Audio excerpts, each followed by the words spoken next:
no question. You were when a motherfucker high stepping. Hey, you never had a big enough weapon. Motherfucker never learned your lesson. I'm a 88 pack nigga. I'm a 88 pack nigga.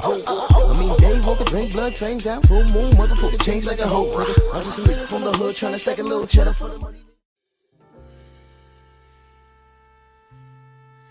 Yeah, buddy. Yeah, buddy. Lightweight. Lightweight, baby. Drew Titan Bronson on deck. Shout out to the mighty LDBC. See, we got in the building. My brother, I am Trill Will in the building. Ratchet since 91. Jimmy Bernard, what's going on? D-Man Jr. in the house. Black Gun Owners Magazine, salute. Eric Jordan, my brother. Chilltown Majors. My brother, Macados Mac of the South. What's going on? Joseph Wiggins. Brandon Curry. Mark Wunderlich. Steve L. The Mac. Curtis Price. Black Undertaker. Salute, salute, salute. Let's not waste any time. We're going to get to it, man. We're going to get to it. The sensei's in the building. Salute, Stormy. What's good? What's good? Well, we about to find out. We about to find out. We had a interesting night of boxing. It was a pretty solid night. There's a lot of things going on. So if I forget something, just bring it to my attention. A lot of you probably ain't paying attention, but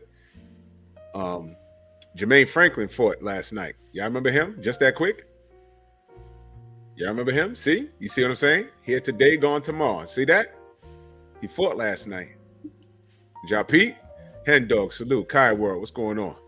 He fought last night. He's remaining active. He had 2 fights in the UK, in which he held his own. You know what I mean? And he did well. I'm glad to see him. I follow him on Instagram. He stays very busy. You know what I mean? Did you get a chance to get a look at him, Stormy? How do you look to you? Most definitely. He looked very active. He looked like that opponent was actually tailor-made for him. Mm-hmm. But there were some problems I had with his corner, with Franklin's corner. But overall, his performance, I'd rate him like a B- because of the corner. And we can get into that. But for the most part, you could see that being in there with White and Joshua gave him the type of confidence to have, like, even though this young man that he was in there with had a record of a ton of knockouts and everything, Franklin took the fight to him and was really grinding out the win. He could have got the guy out of there, but as we talk more about the fight, I'll tell you what was not conveyed. And it's so simple, but yeah, I like what I saw from him, and he looked enthusiastic. You know, you like to see that when a guy has come off a couple of defeats against,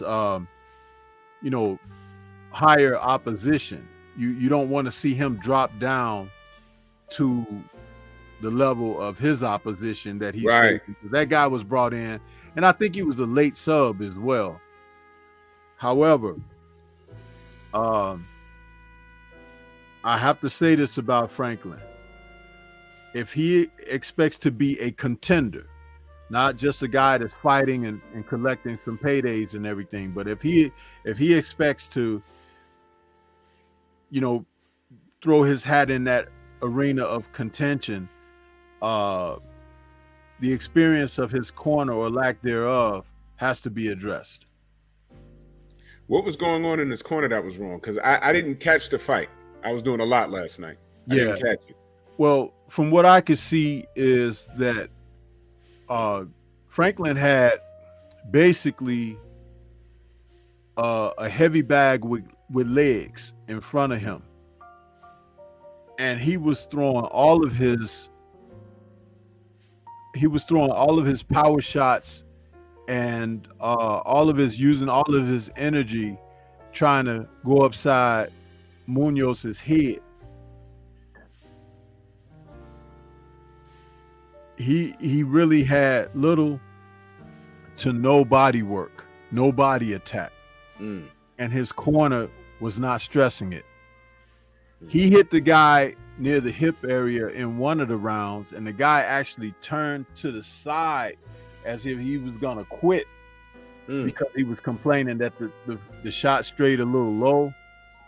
But imagine if that was just a couple of inches higher. Higher, yeah. And Franklin wasn't doing what he needed to do, and the corner wasn't telling him. After the first round, his corner man was telling him, "Oh, you got this. You know, you see everything that he's doing, and he's just tailoring. He's like, keep putting that right hand in there. You're gonna get him." Listen, man, if I got a guy that's made like Munoz was made and built, dude, I'm going to the body. That's because he can't get away from that. Do you know that there are guys out here who can take a shot on the chin better than they can take a shot to the body? But not only that, some guys do not invest in proper conditioning, and you can see it when they come in the ring and they take their robe off. Yeah. So that should be a telltale sign. And I hate seeing fighters wasting energy trying to go upside someone's head, when it's like that body is going nowhere. The guy took a couple of steps backwards. Anytime a jab like hit him in the chest or on the upper torso or something, he didn't want any smoke when it came to exchanging in close and getting in the body work. Right. And Franklin didn't read that. I think he found it so easy to hit the guy upside the head and in the face that he just went gung-ho about it. But the best of the trainers will tell you, you know what I mean? Some of these guys that profess to be tough, they're not as tough as they think they are, especially when you hit them with a good body shot. Yeah. You could be in a street fight and hit a guy with a body shot and he want to give up. Yeah, it's different. You know what I'm saying? Yeah, it's different. It's different. You can hit a guy upside the head and break your hand. Yeah. You know? Yeah. So there's things to be taught and there's things to be learned.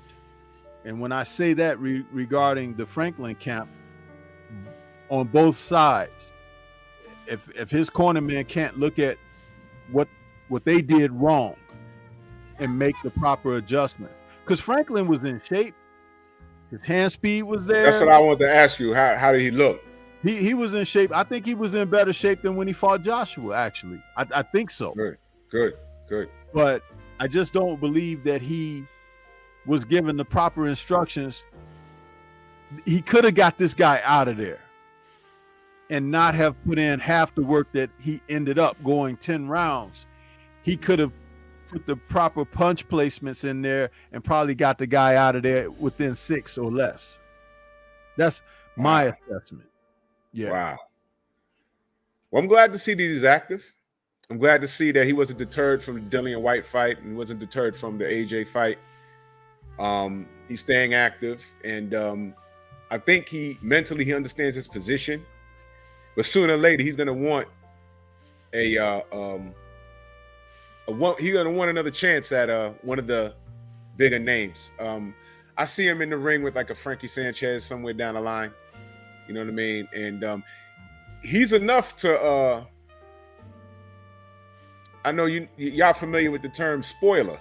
He's enough to spoil a guy that's used to looking good. And it's not that it's not that Franklin's horrible. It's just that where people will come and show up to the fight or pay money to see it if it's a pay-per-view and expect him to get knocked out and it don't happen, then they'll start talking shit about the guy that didn't get the knockout. But Franklin, to me, has proven to be a pretty durable guy. And they're going to be careful putting him in the ring with everybody. They're going to be very, very careful. And to go along with my point that I was making, during the fight commentary, Franchon Cruz Discern was asked about, because Artem was hitting Frank Martin with some good uppercut shots to the body, like bolo shots to the breadbasket and to the belly.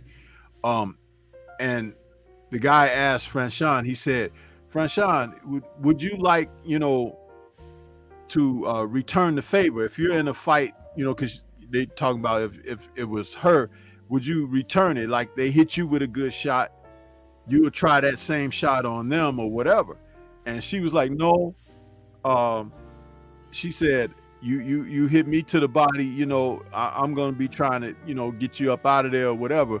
But I kind of didn't like Franchon's response, because she made it something, her response, she tried to make it sound like being tough. Yeah. But let me be a teacher for a moment here. If a fighter that you're in the ring with hits you with a great shot and it affects you, you're supposed to have a poker face. You're not supposed to, as much to your, ability, not to let them know, oh, I'm, that rocked me, that I'm hurt or whatever. But what you're supposed to do is take the experience and say, let me try that. If it's something that you don't do or haven't been prone to do within this situation that you're dealing with. Because a lot of times we could go back to the fight between Earl Spence and Yordenis Ugas. Ugas's intention originally in that fight was to come out and use his jab on Earl, and he was working it up and down until he had landed a couple of those nice stiff jabs to Earl's body, and Earl started giving it back to him. When Earl started giving it back to him, he stopped. It's like you could go back and watch the fight. Right. When Earl started giving it right back to him, he stopped. Right. Yeah. So here it is. We're talking, tactics and strategies and things, because sometimes it might not even. You remember how Floyd used to use that stabbing jab to the body? Yeah. And people weren't thinking of that till they saw Floyd doing it and trying to emulate success that he had. People started doing it, but that is always a shot to throw. That's how Mel knocked out J-Rock. Damn sure did. You know what I'm saying? I mean, not J-Rock, Banana. The stab. I know you meant. Yeah. That's how he knocked him out. Jab to the body. People thought that was a fake knockout. I'm like, no. You can't fake that. No. That was Banana. That's what I wanted to say about it. But yeah. Well, that was the excellent assessment, brother. Marco. What's up? What's good, man? On a mission from Hell's Kitchen, man. What's good with you, brother? Just chilling. What you guys talking about? Yeah, we was just talking about Jermaine Franklin. He fought on the Baumgardner undercard last night. I didn't want that to fly over anybody's head, because he's still out there in the heavyweight division, and he came in shape, because he's a little chunky, but he came in shape, and he's staying busy, and I like to see that. I like to see him staying busy. He's not deterred. He had a great outing against Dillian White. He had a great outing against AJ. He was a dominator. 2 fights in the UK, then he came home, and he got the fight. Just wanted to give him his praise. You know what I'm saying? Jay's in the chat. He said, great interview with Rinky Wright. Yes, sir. Yeah. Oh, thank you. Yes, Thank yes. So let's get on to. Did you watch the Alycia Baumgardner fight? No, I just watched Frank Martin last night. Frank Martin. Okay, well, stick around. We're gonna get to that. I want to talk about Baumgardner. Did she win?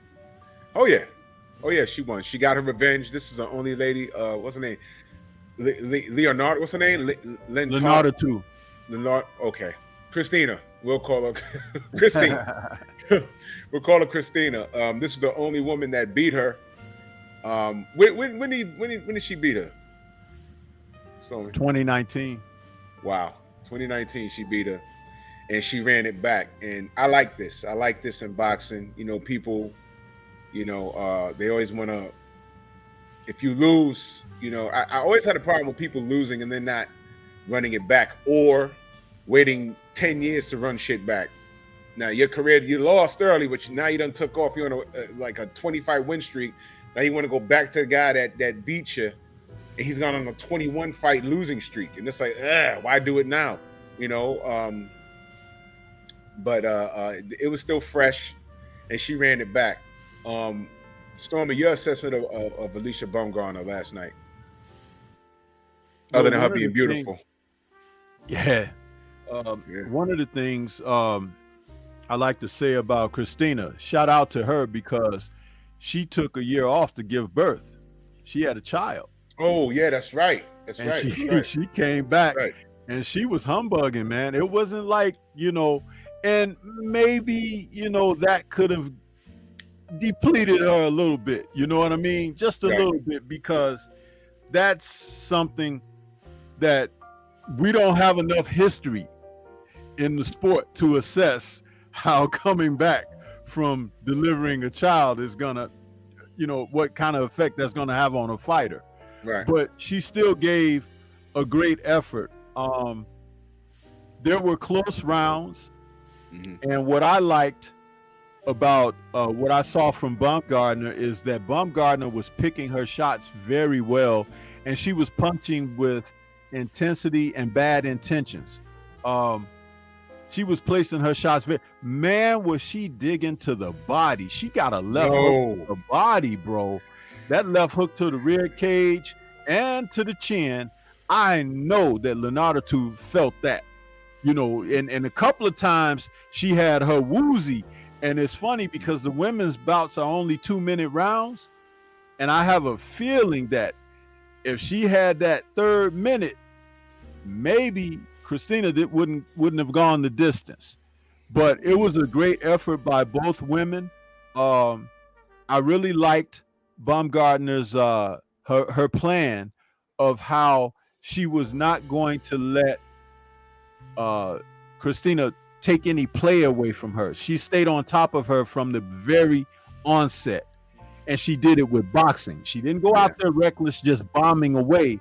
She was pumping that jab. She was stepping to the side, stepping around her, and she was using her arms. And I remarked about this in my post-fight that I hadn't seen a woman fighter do this like Alycia was doing, but Larry Holmes used to have this way of defending with his arms. He could stick his arms up, and when you throw punches at him, he could kind of like, it's more than just parry them up like this, parry the punches, but also and then push you off, and then get his shots off. Alycia was doing that last night, and I was like, "Whoa, look at her!" And you know, she's strong in the arms because you can see she's got guns. You know? She got guns. Yeah. So I like that because it's a physicality that most of the women don't have.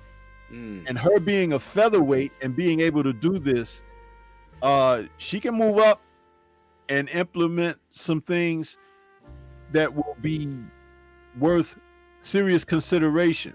Now, let me say this. I've also heard people questioning her gas tank. Yeah, please speak on that. Please speak on that. Listen, if she had anything that was a little bit depleting, was she might have been a little bit pumped up fighting in front of the home crowd. Yeah. But I noticed after the first round, and I complain about this on fighters all the time, when the bell rang for the second round, when she stepped out there and her back was to the camera, you know, when she was moving around, she had this glow of sweat on her body after the first round. And remember, women's boxing is only 2-minute rounds.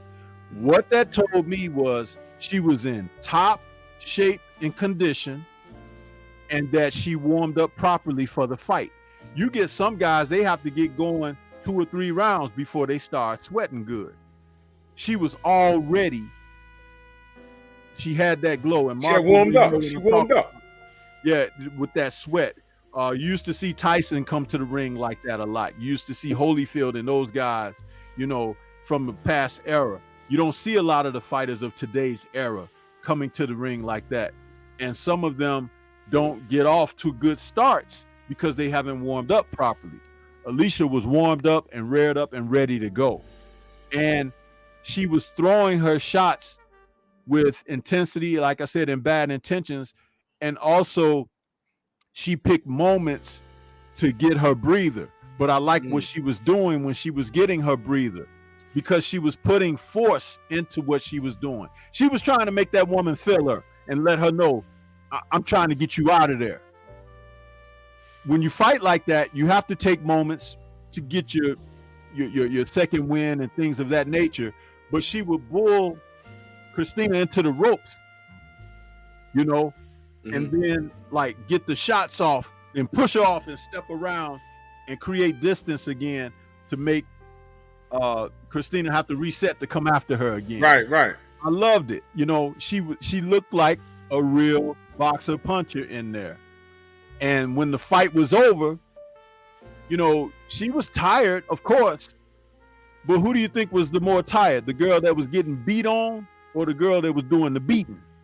You know what I'm saying? Yeah. And you have to understand that she wanted this so bad because the woman won a majority decision over her that could have went her way years ago. And she wanted that because otherwise she would be an undefeated, undisputed champion. Right. So there was a lot of emotion. There was a lot of, you know, anxiety and everything in that. And I understand that. But she fought much better than she did when they faced off the first time. And even Christina was like, great fight. You know what I mean? So, but it was a really good performance by Alycia. And hey, she's growing. With each victory, I'm seeing something a little different. Like this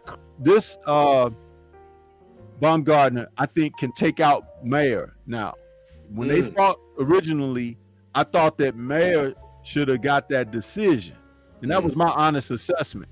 Right. Now, I feel that Mayer gets hit, and you don't want this Alycia to hit you like she's capable of doing now. She's a lot smarter. She's a lot more savvy.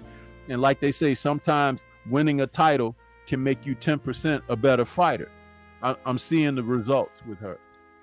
I'm glad you mentioned that about her corner. Because I did peep that. I didn't, this is something I saw, but I'm used to seeing certain things. But Jermaine being in that super chat, he says, what do you think about Tony and her improvements last night? He's doing a good job. # salute, fellas. I enjoy y'all panel every weekend, man. Salute to you, Jermaine Bean. And that's what he's talking about.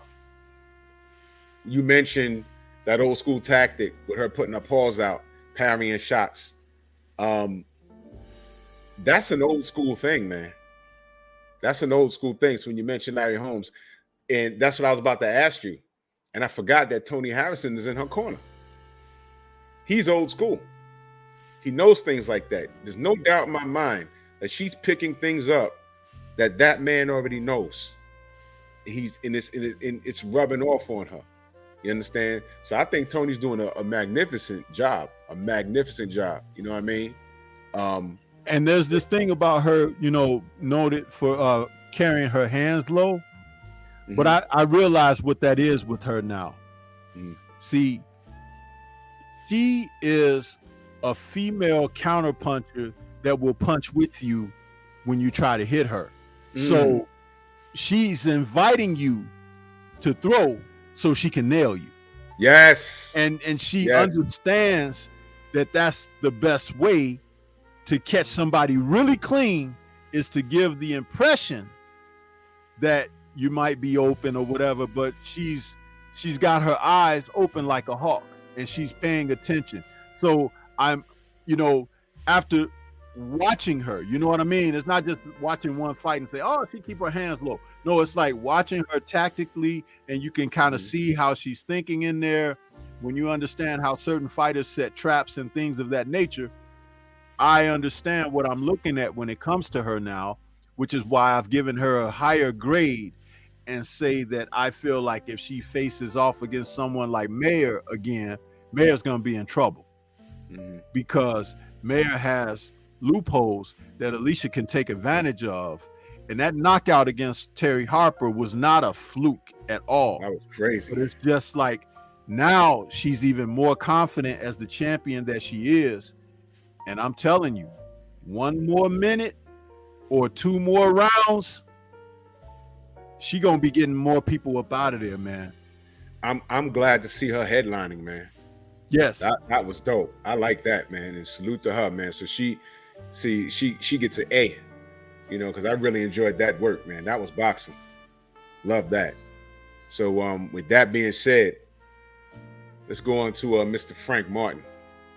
Now, I did my assessment last night. I watched Stormy's post fight. I listened to a 78. So a lot of post fights last night, and Tay Jones in the building. Of course, I was listening to Tay Jones call the fight. I'm going to go to Marco first. What did you see in the Frank Martin fight last night? Well, my bad. I saw a really tough Armenian German.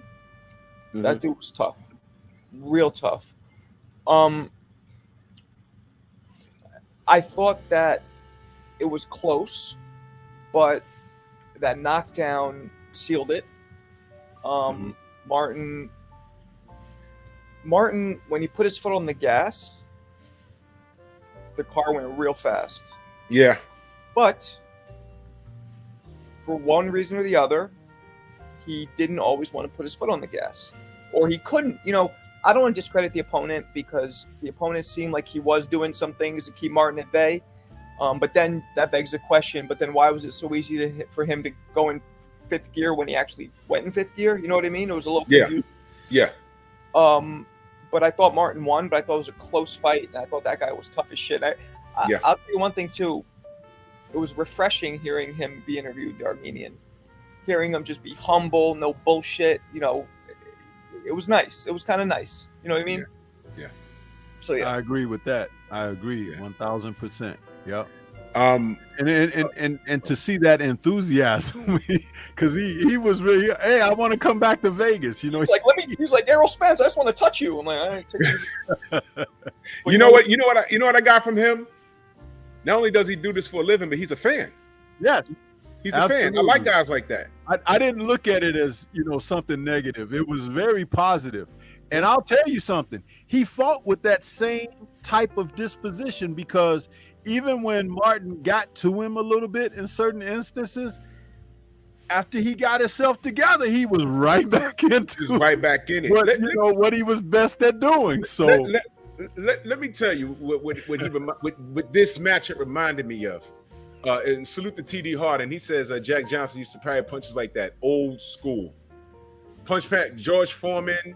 I used to watch Ron Lyle do that a lot, man. That's you got to know how to do it now. You got to have a high IQ to do that because if you don't know how to parry, you will get whacked upside your head. Trust me. Oh man, what was this guy? You just interviewed Winky Wright, and I'm trying to remember this. Oh man, what is his name? It's right on the tip of my tongue. But this dude was like a wind-up doll. He did not stop throwing punches. His cardio was ridiculous. He was like a gnat. Get out my face. Get out my face. Aaron Pryor? It wasn't. No. He fought Winky. Oh, Paul Williams? It wasn't Paul. Paul Winky. What was this guy's name? He's a European dude. He just did not stop throwing punches, goddammit. He would not stop. I don't know. It'll come. I gotta look at the box, Frick. It'll come to me. If I see the name, I'll know it. But Here's my says, and salute the champion Hart in that super chat. This is salute Drew Titan, Sensei Stormy B-Man, and Marco in chat. Martin will be okay. A little adversity is cool. Martin got to stop admiring his work so much. All right. So, yeah, okay. So let's talk about that. First of all, I had it deadlocked after 10. 5 apiece. I had it deadlocked. Artem was in that fight. If for those of you that think he wasn't, you're wrong. Because I was watching it like, oh, shit. This is... I was like, yo, he could win this fight, man. Artem was right there, man. He did not come to lay down. He was not intimidated. He was happy to be there, and he was looking to seize the moment. It was right there for him. And there was one thing he wasn't doing, and I said this when I was in Tay's chat last night, that if he had done that early on, he may have pulled this fight out. You know what that was? Possibly. He wasn't taking advantage of the left hook to the body that Frank was giving him all night long. Frank had that, he had his, his guard up like high. And if he had just touched Frank up top and drop it down low like Mickey Ward used to do, it was there all night long. Now he was throwing a good right to the belly and sometimes a right to the kidney, but he wasn't using the left hook to the kidney. And it was there. And I was like, man, and I said it in Tay's chat. I was like, if this guy starts throwing that left hook to the body like Chavez, Frank is going to be in trouble. Frank had the high guard too. It was there. Yeah, it was there. It was there. And it's something, because did you notice that some of those bolo looping right hands he was throwing to Frank's body, he had Frank jumping off the canvas, trying to get away from him. Yeah. This was no one of them him over like, this was no walk in the park, man. And that's what I want people to understand. You see, every fighter needs a fight like this. We needed to see this. Artem is an Olympian, y'all. What was he, a bronze medalist? Something like that? Yeah, 2016, something like that, or something like that. The guy knows how to fight, man. And he did not come to lay down. He wasn't intimidated. He's a fan. He was happy to be there, but he wasn't so happy that he was going to get starstruck and lay down. He wanted to seize the moment. If you stop Frank Martin, all of this stuff, now all of a sudden he's in the mix. You understand? So and he still might be in the mix because of that performance. You know what I'm saying? Because of what we saw last night, he might be able to upset some people. They're not talking about it now, but he's for real. And we needed to see that. What I don't appreciate, I read a lot of stuff. I was in the PBC chat in Instagram, and gosh, it's like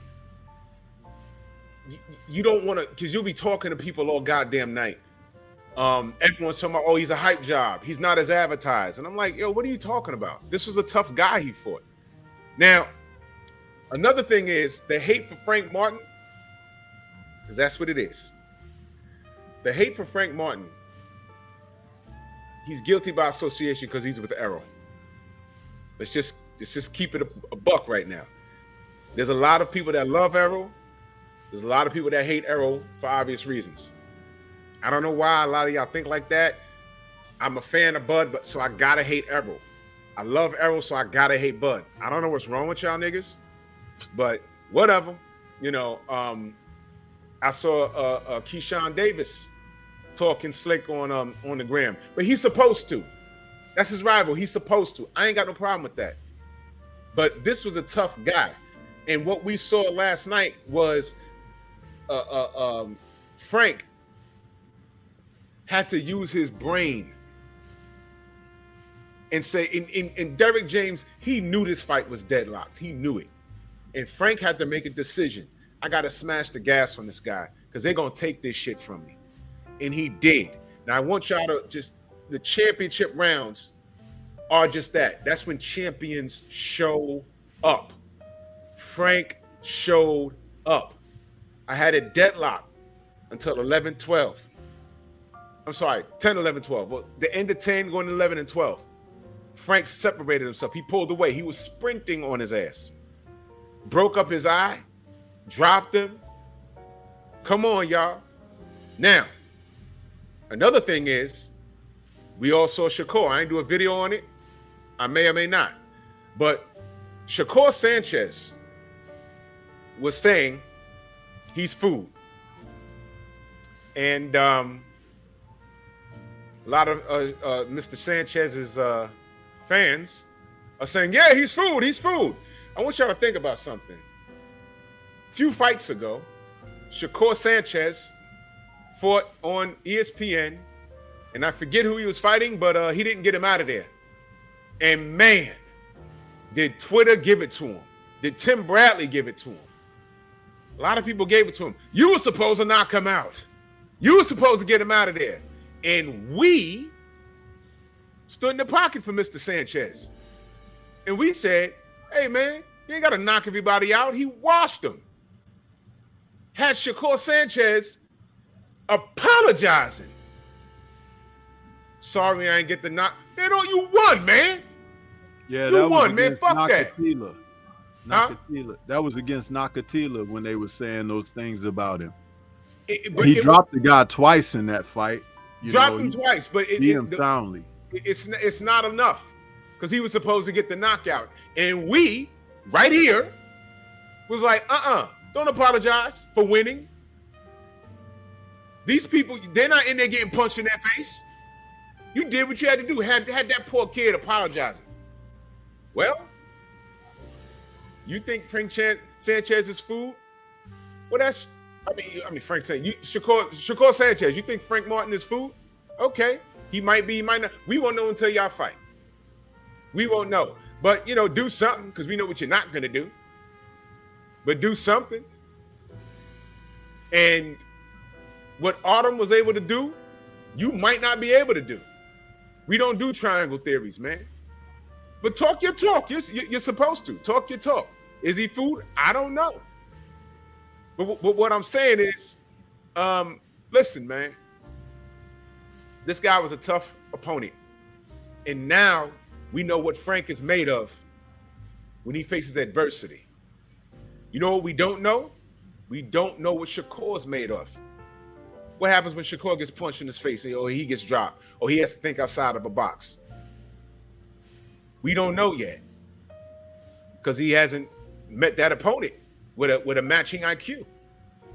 Last night, Frank met a guy that had a really good IQ, and he passed the test. So I don't know what your problem is. He's not as advertised. Yes, he is. Championship rounds is where the champions show up. And he showed up and showed out. Stormy, what you got on that? Yeah.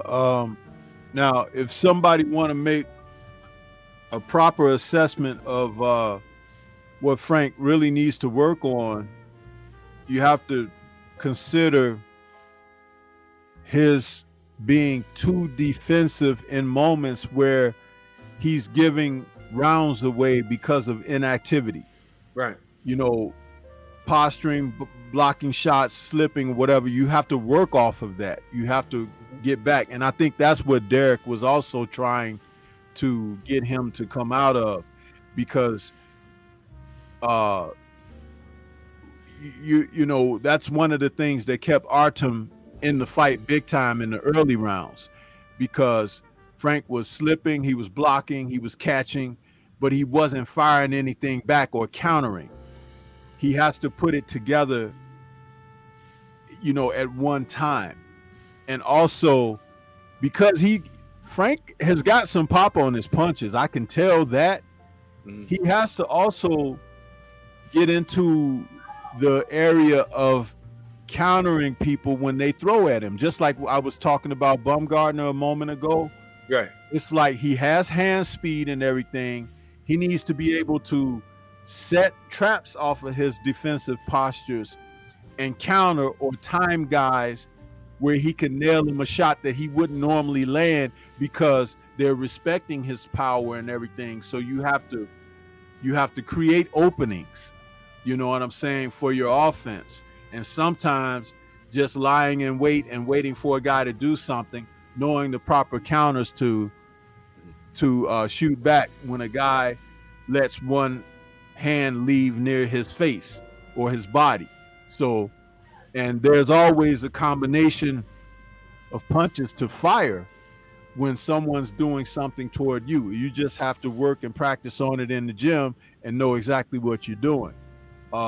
That's a part of having strong ring IQ. He keeps his chin tucked, so it's not like he leaves his chin out there on the lantern or whatever where you can get to him like that. And his footwork is very quick too.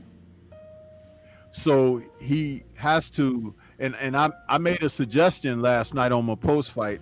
I was like, if he wants to watch somebody, go look at some damn old tapes of Sweet Pea, man, when he was dominating at lightweight, because one of the things Sweet Pea was doing was he was nailing people, even though he could slip, slide, and move out of the way, but the way he put his punches together in succession and combination. And that is the other part. Throwing combinations. Don't just look to throw one or two because you're firing them hard.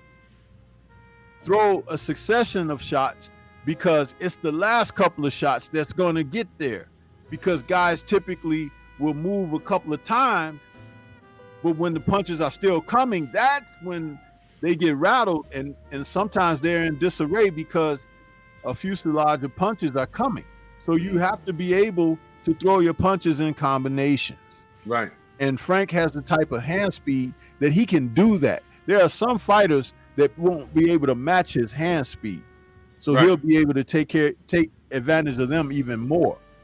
But when it comes down to these little points of interest, he has to focus up on that and be prepared in that way. Floyd used to take care of people when they open up. He could catch you.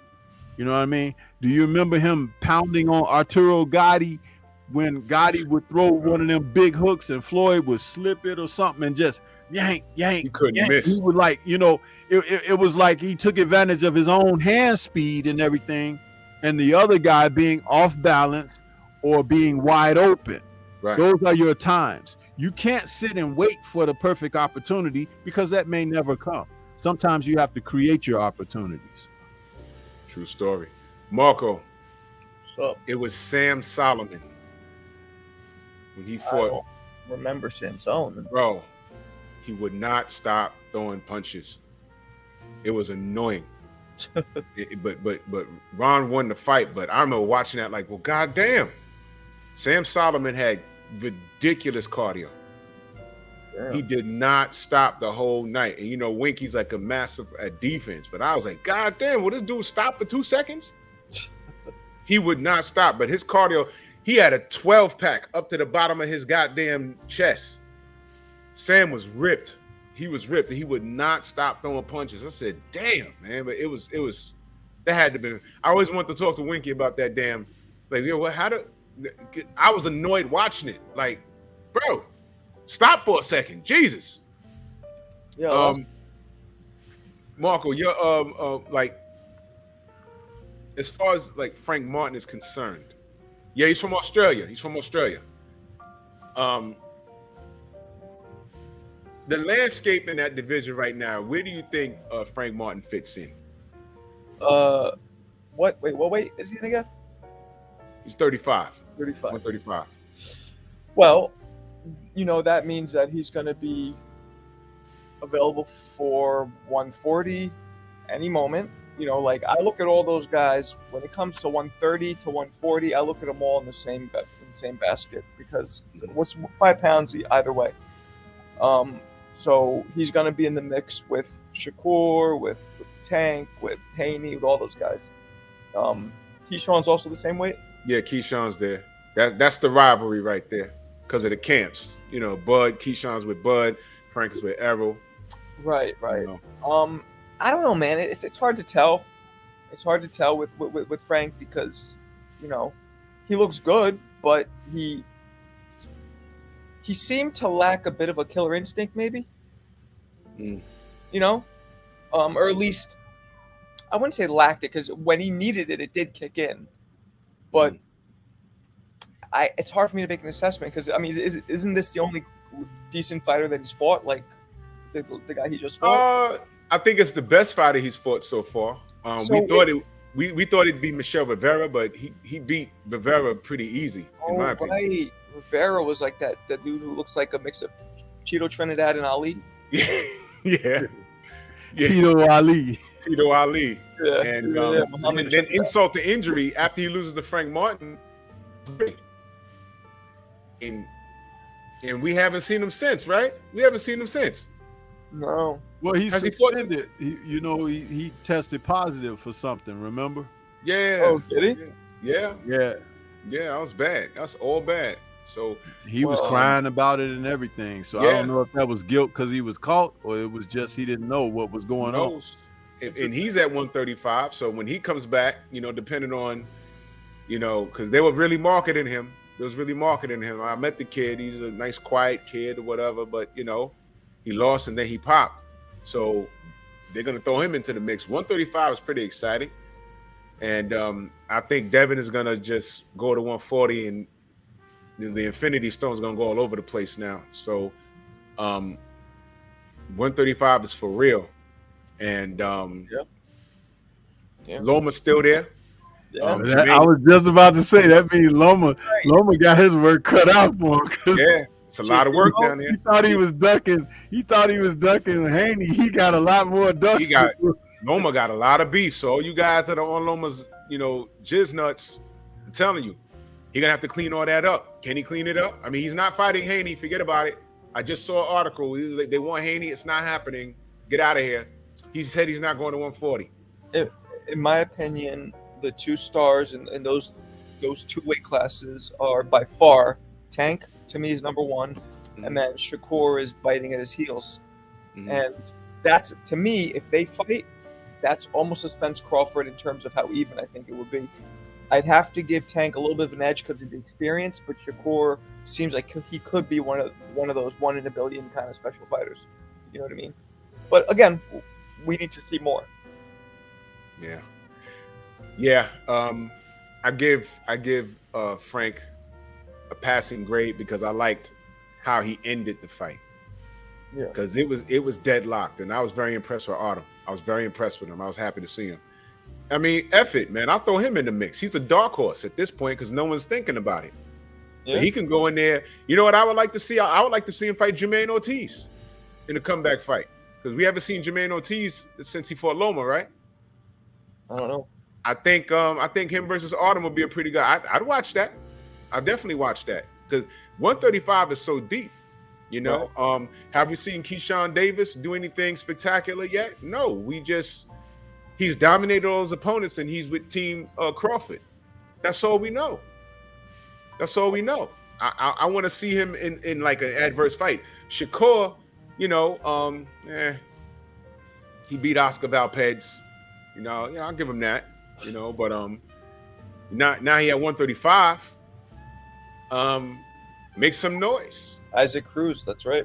Isaac Cruz, yeah, he's out there. He don't back down from no smoke. He looking to take somebody's head off. Yeah. So there's a lot of work. There's a lot of work to get done out here. And Loma is the old man now. Yeah. He's the old man. Now, I don't know if they're gonna do this Loma versus Shakur thing. A closed mouth don't get fed, Shakur. What you need to do is forget Devin for now and clean up 135. All right. Devin, I firmly believe, is moving up. All right. So clean it up, man. Oh yeah, Rasheed, where's O'Shaquie Foster? Stormy, is he at 130 or 135? He's at 130, right? 130. Foster's at 130. Yeah, 130. He's at 130. Okay, well, that's only 5 pounds. He'll be there soon. O'Shaquie's by the way, I know y'all don't want to talk about this, but Shakur could have fought Alycia Foster. Shakur could have fought Alycia Foster, but he didn't do it. All right. Now, I just wanted to let y'all know. But when he sees all the activity at 135, he can go up there. So I got a feeling that something's getting ready to play out with Shakur that people aren't expecting. what's I that? think that, you know, for all of this trouble that he's initiated with Haney and all of this foolishness, I think somebody's gonna come in and show him a trick or two, because he's acting very immature, and that's when you can get that's when you can slip on the banana peel, when you out there like that. And I don't think he's focused up in the right way. Wait a I minute. really don't. Huh? Did you say banana peel? Monkey! Oh, Yes, sir.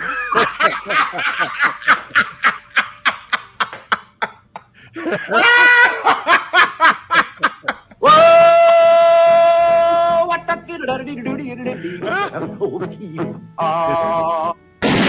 Take that. oh my Armed God. and dangerous, baby.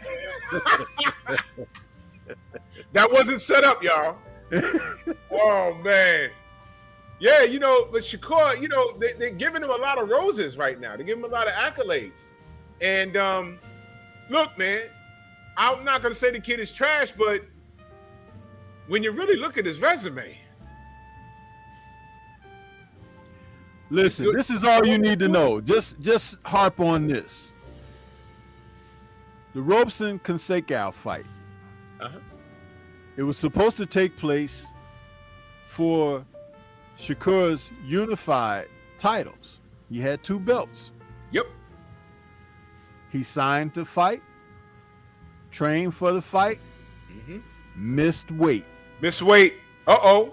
He said that it was going to be his intent after the fight to go on up to 135 anyway.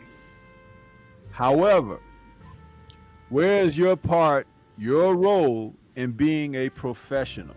Thank you.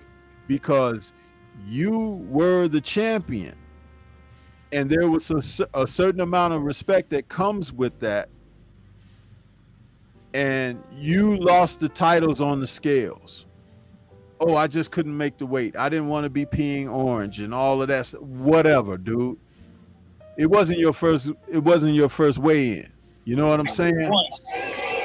And by going up to 135, you think that someone is just supposed to open up the doors and let you into a title shot when you had no bargaining chips. You had crapped out at the table. Huh?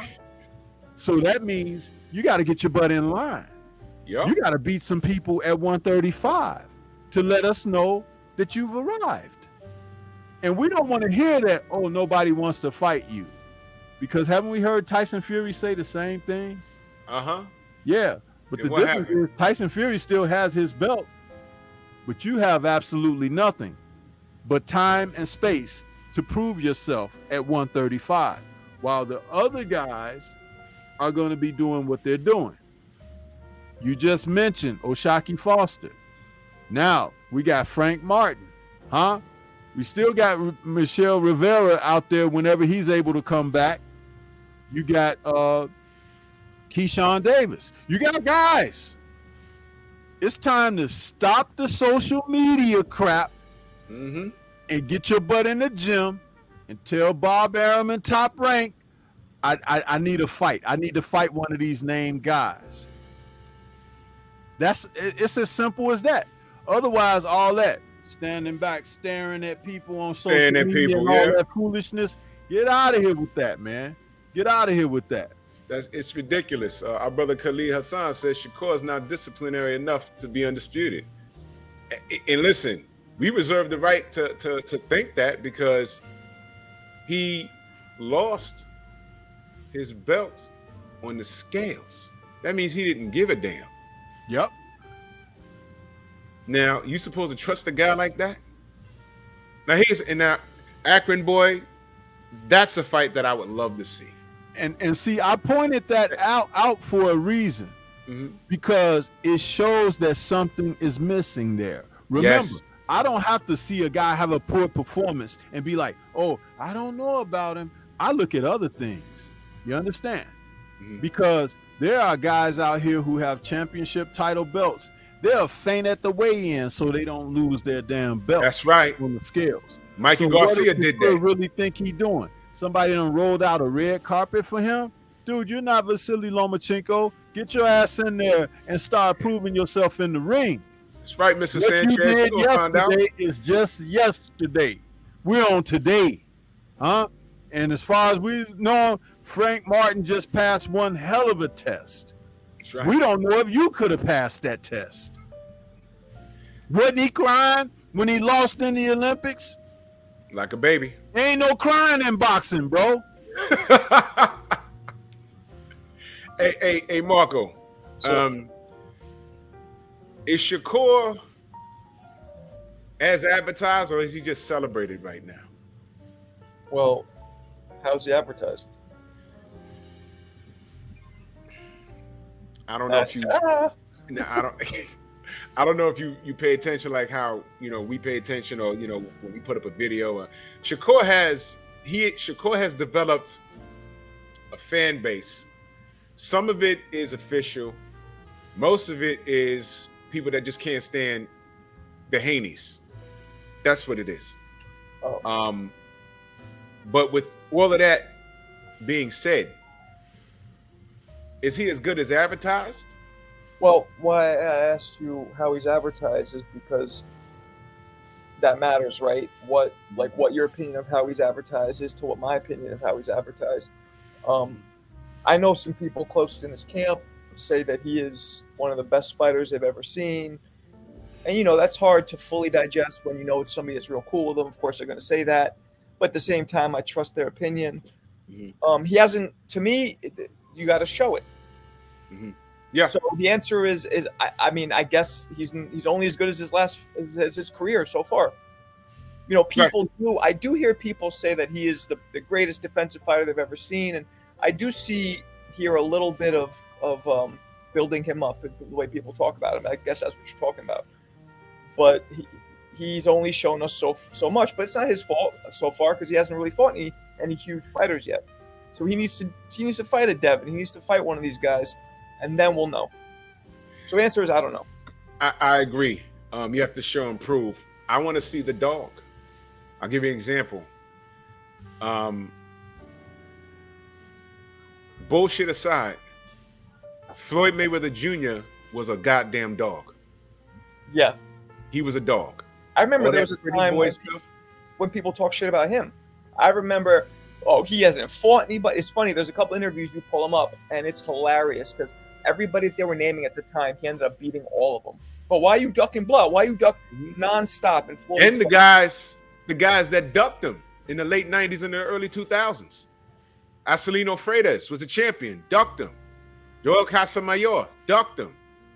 Diego Chico Corrales was knocking over trees, and Floyd put the beats on him. Oh, that was magical. And then when he became Money May, I remember when he defeated Gennaro Hernandez. And he was a real champion at that lightweight division, man, junior lightweight. And Gennaro, when that fight was over, he went to Floyd's corner, raised his hand up and said, "This young man right here is the future." He gave him all his props. Yeah, you know what I mean? He's like, I couldn't do nothing with this kid. He's like, and I'm a veteran. I've been in his game for X amount of time. And Hernandez gave him his credit. I try to tell people the power Floyd had as Pretty Boy. I mean, he was knocking people out. Maybe not one punch knockout, but he was beating the shit out of people. He was stopping people. Yeah, he had some pop. So yeah, but younger people or people newer to boxing who only know Money Mayweather don't know that side of him. Yeah. I didn't know that. He paid for Hernandez's funeral too. He also paid for Diego Corrales' funeral, I believe. Did he? Yeah, he did. He damn sure did. And if you notice, both of those guys showed Floyd a lot of respect. They did. They did. Truly. Now when Floyd fought Shane Mosley and got hurt in the second round of that fight, a lot of you guys may not remember, Shane Mosley could crack, man. Shane Mosley could crack. Never forget what he did to Antonio Margarito, who had like this cast iron chin. and he hit Floyd. Now, what impressed me with that was that Floyd was able to get his bearings, and it's sort of like that shit woke him up and it pissed him off. And he almost knocked Shane Mosley out later in that fight. Floyd has one of the best chins, but nobody ever brings up his chin because he so rarely got hit. But when he did, yeah, like he got wobbled twice by Mosley. Slight. Yes. He wasn't hurt though. I don't think I've ever seen Floyd hurt. Jab dropped him, but that was more of a balance. Momentum. It was momentum. Right. Yeah. Right. Maidana rocked him right at the bell in one of their fights. And Floyd's leg went stiff. Yeah, he was like trying to straighten it out in the corner. But even then, he was fine a second later. Yeah, he was. Yeah. But you know what that is? That's conditioning. That's mental conditioning and physical conditioning. And the mental is the stronger part in what we're talking about, because you have to understand that people are coming for you and that you have to be ready for that. When Mosley hit Floyd with that shot, and it was like, whoa, and Floyd kind of grabbed him and held him for a moment. He had the it was like, oh shit. That was two shots. Yeah, and he held him till he got his bearings together. And when he let him go, it was like, you ain't gonna never hit me with that again. There was even that one shot where Pacquiao hit him with, you remember? And it kind of it stumbled him back for a split second, and Floyd ropes. Yeah. But he was fine. He Cotto, he stuck a jab in his face and busted his nose up. So Floyd is a dog. What I'm wondering is, I can't say that about Shakur right now. Right. I haven't seen him in any adversity. We can say that about Frank Martin. Now it sounds sexy. Oh yeah, Shakur do this to Frank. Can Shakur do that to Artem? Can Shakur make it look easy? Can Shakur make Loma look easy? We don't know. I like to see him against Pitbull Cruz. I want to see him against a guy that's going to take his head off from rounds 1 to 12. I want to see it. Shakur, and let's also mention this about Shakur and his fighting disposition. He likes to look good against you, but he's not in there necessarily to stop you. Right. And fighters that are smart, wise, that understand that, know that they'll always have a chance against him. Yeah. He also has the weakest resume of all of the top 5 or whatever it is. You know what I mean? Mm-hmm. And that's not his fault per se, or maybe it is. I don't know. But we got to see something. And he's trying to fight Devin, right? He's trying. And is that the where Devin said 75-25? Yeah. He should have took it. But he has done nothing to earn the fight with Devin, in my opinion. That's only my opinion. No, we're old school here. The way I look at it is this. If he had those titles, right, that he lost on the scales, when he went up to this division and fought that one fight, I could see vying for an opportunity against the undisputed title. But no, man, you got to put in some work at 135 now. You do. He's screaming at Devin. But meanwhile, 3 out of the 4 sanctioning bodies got Loma ahead of his dumb ass. And Loma just lost. Your beef ain't with Devin, my man. It's not. Your beef ain't with Devin. And by the way, personal note, you goddamn lied talking about signing a contract. This man, Devin, invited you to a goddamn pool party. You sent him bottle service talking about signing a contract. Everyone's like, what the fuck? What contract? I'm texting Bill. What contract? He's like, what? What contract? Stop lying, man. You see, how about this? A lot of favor by doing shit like that. And how about this? We just said we're old school, so we look at things a little bit different. One of the best ways for him to put himself in the driver's seat at 135 is to go after one of these other guys. Yep. Not be going after the champion. Because the champion is probably going to move up eventually, and those belts are going to be, split up again. You go out there and you beat one of these guys, that's one less guy you will end up having to compete for one of these belts. But at the same time, you will have proven that you are championship caliber at this division now. Because like I said, what you did yesterday was yesterday. He might not even get past some of these other guys that we named. Right. He might not. Yeah. I also think it's this whole A-side shit drives me fucking crazy. I don't know when it started, but I don't like it. Floyd. That's what I think. And then somebody tried to tell me no, but whatever. I agree with you. Floyd started it. Him and Pacquiao didn't fight when they should have because of that, the egos.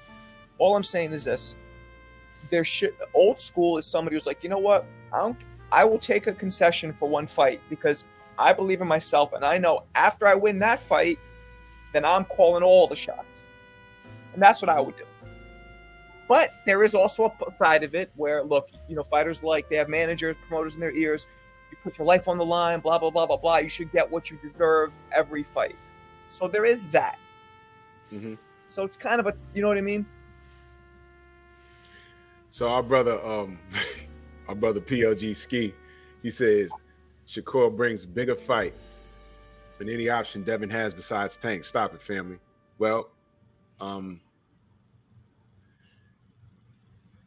Tank, yes. Shakur. Devin can go to 140 right now and fight Teofimo Lopez since he called for the smoke.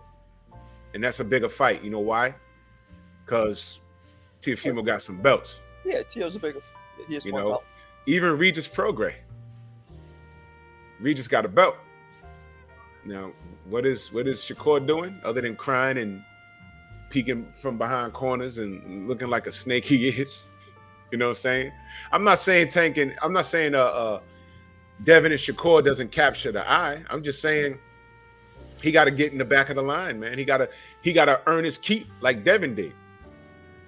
Got to understand, fellas.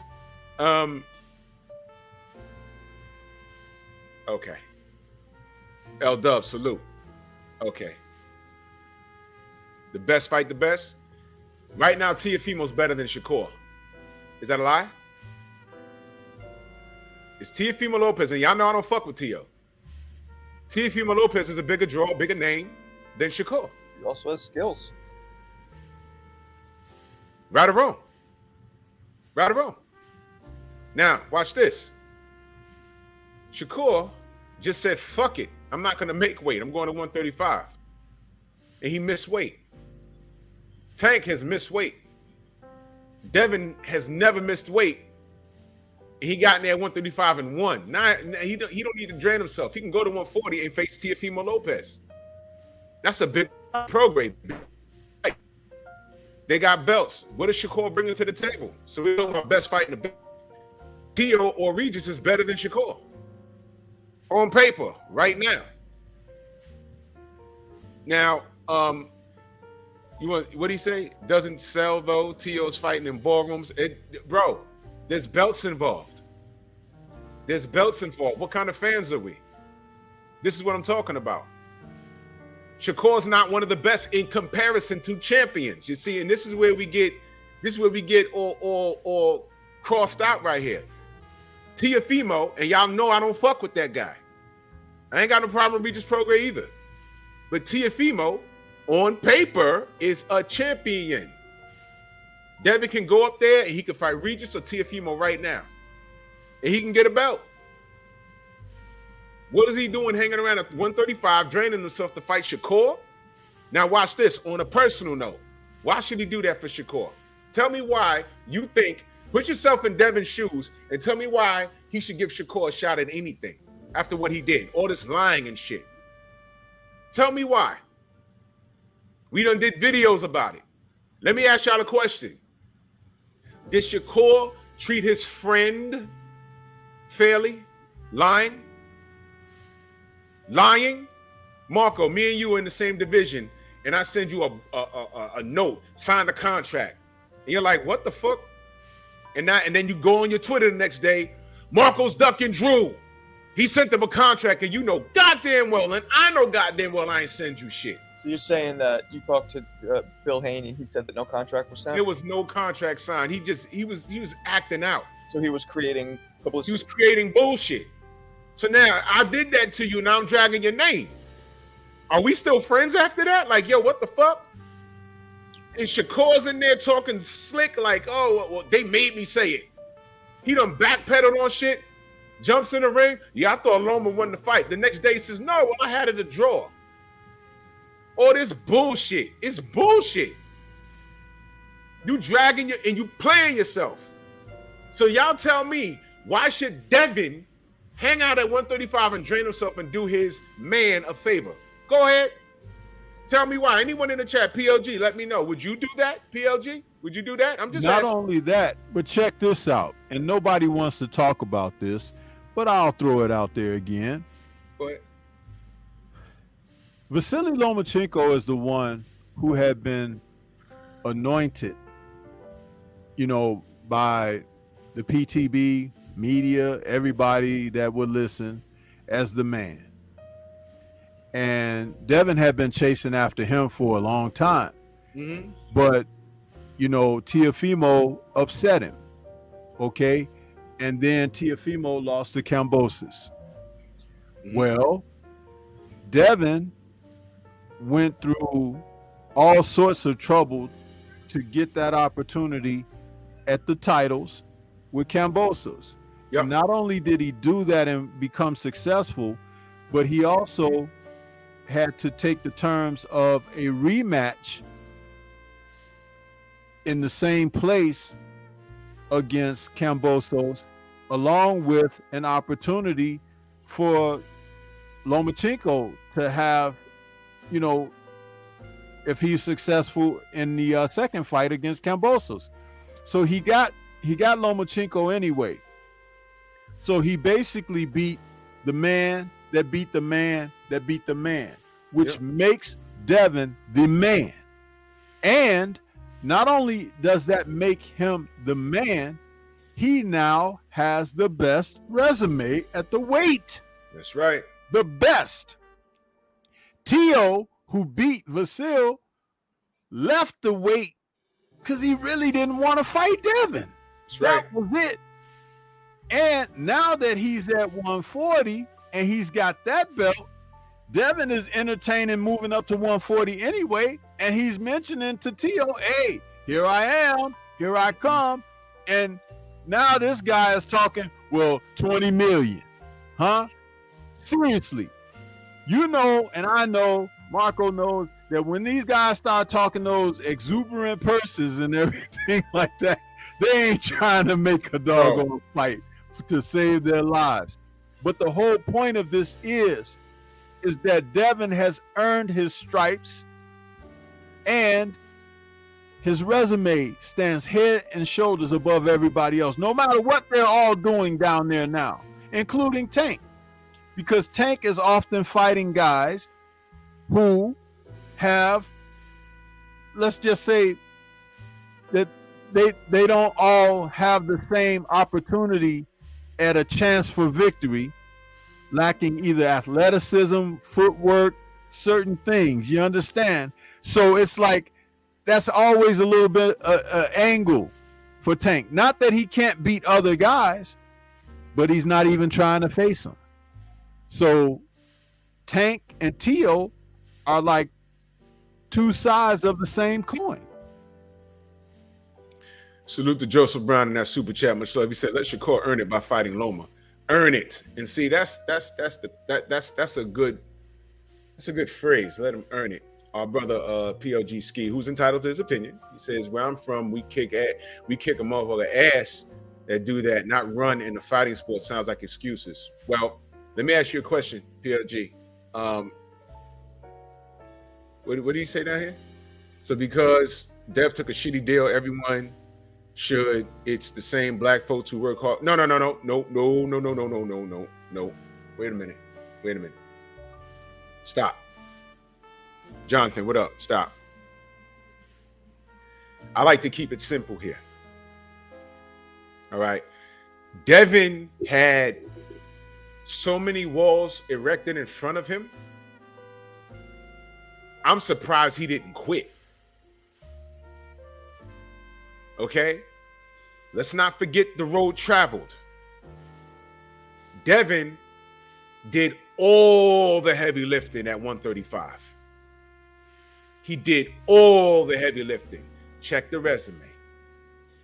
He's been taking short money. He had to travel to Australia 2 times. 1 time with no fucking team. Okay? He had no cut man. All right? These guys lying on him. They played the race game on him. Loma could have took care of this Devin Haney situation 3 years ago. He didn't do it. We have a franchise status roaming around at 135. That's Loma and Mauricio Silliman's fault. Okay? You got the Lomachenko situation. You got the goddamn Teofimo running out of the goddamn division. This whole road, and I'm leaving a lot of stuff out, but y'all, we were all here. Let me simplify it for you real quick. Mm-hmm. For Mr. PLG Ski. Devin took deals that the most common would not. That's right. Because he wanted the opportunity. Now, that alone speaks volume of the man that he is. Because even those close to him has said, hey, man, I wouldn't do that if I was you. I wouldn't even take this deal or whatever. Because Drew has the soundbite where T.O. revealed that the plan was to freeze Devin out, that he was to never get the belts at all. That was the plan, PLG. That was the plan. So they did all of this, and they were saying to themselves, he ain't going to take this deal. We're going to make it like this. We're going to put a three-fight contract deal on him and everything. He ain't going to take this. Devin was like, where do I sign? You want to talk about shitty deals? PLG, you want to talk about shitty deals? How much money did George Cambozo make fighting Devin Haney in 2 fights? He made about $20 million. Devin didn't make that. He was taking short money with DAZN. He was taking short money with Cambozo. He's signing fights with Top Rank. He tried to get a fourth salute. Mark, I know he had to go. He tried to get a fourth option to fight Shakur, and Bob told him no. But guess where Devin is in the history books, my man? And there are a lot of fighters, for as much money as they have and for as much social media following that they get, like people like y'all, and all the stuff that they talk and sound bites and memes and everything. But 20 years from now, you won't be able to erase the legacy of Devin Haney. While the other ones did the talk, he did the walk. Let me play this for you. Hey, Devin Haney made a comment, trying to make whatever it is. But at the end of the day, Devin, you don't know. The WBC is not going to have you, even if you do the competition, they're not going to have you fight for the title. You can get mad at everything. I'm fighting for the title after this fight, for the IBF. And then after that, me and Loma for all 4. And where are you? You're not going to get a shot, bro. And you don't know that, but we do. And that's what we did. I'm not going to fight more fights. So it is what it is, man. Talk what you got to talk, my dude. But at the end of the day, you're not becoming a world champion at 135. Now, I play that often. I have that handy. Now, my brother PLG Ski. They're not even doing Shakur like that because it's already been done. Shakur is just walking into a room where the demolition already happened. Now he's just walking through, there's something happened here, do, something happened here, do. He's trying to pick up the scraps. And now he's looking for a fucking handout. 75-25 would have been worth more than whatever he's going to make. Whoever he decides to fight next, 25% would have been more he'd have made with Devin. It'd have been more than what he made with whoever he's going to fight at 135. Just go look at the landscape. And unlike Devin, if he really feels that he can beat Devin, because Shakur said, I'm better. I feel I'm the best out there. Take the deal. Take the deal. Because you become the man with the victory, you become the man. And then guess what? You write terms going forward. There you go. This is how you know T.O. ain't for real. Because T.O. supposedly, allegedly retired, right? Mm-hmm. But when they started talking about the fact that Devin might go ahead and fight Prograis for the WBC belt, here come T.O. back talking about, hey, y'all, did you miss me? Oh, Devin running from me now. Really? Really? And the whole point of it is,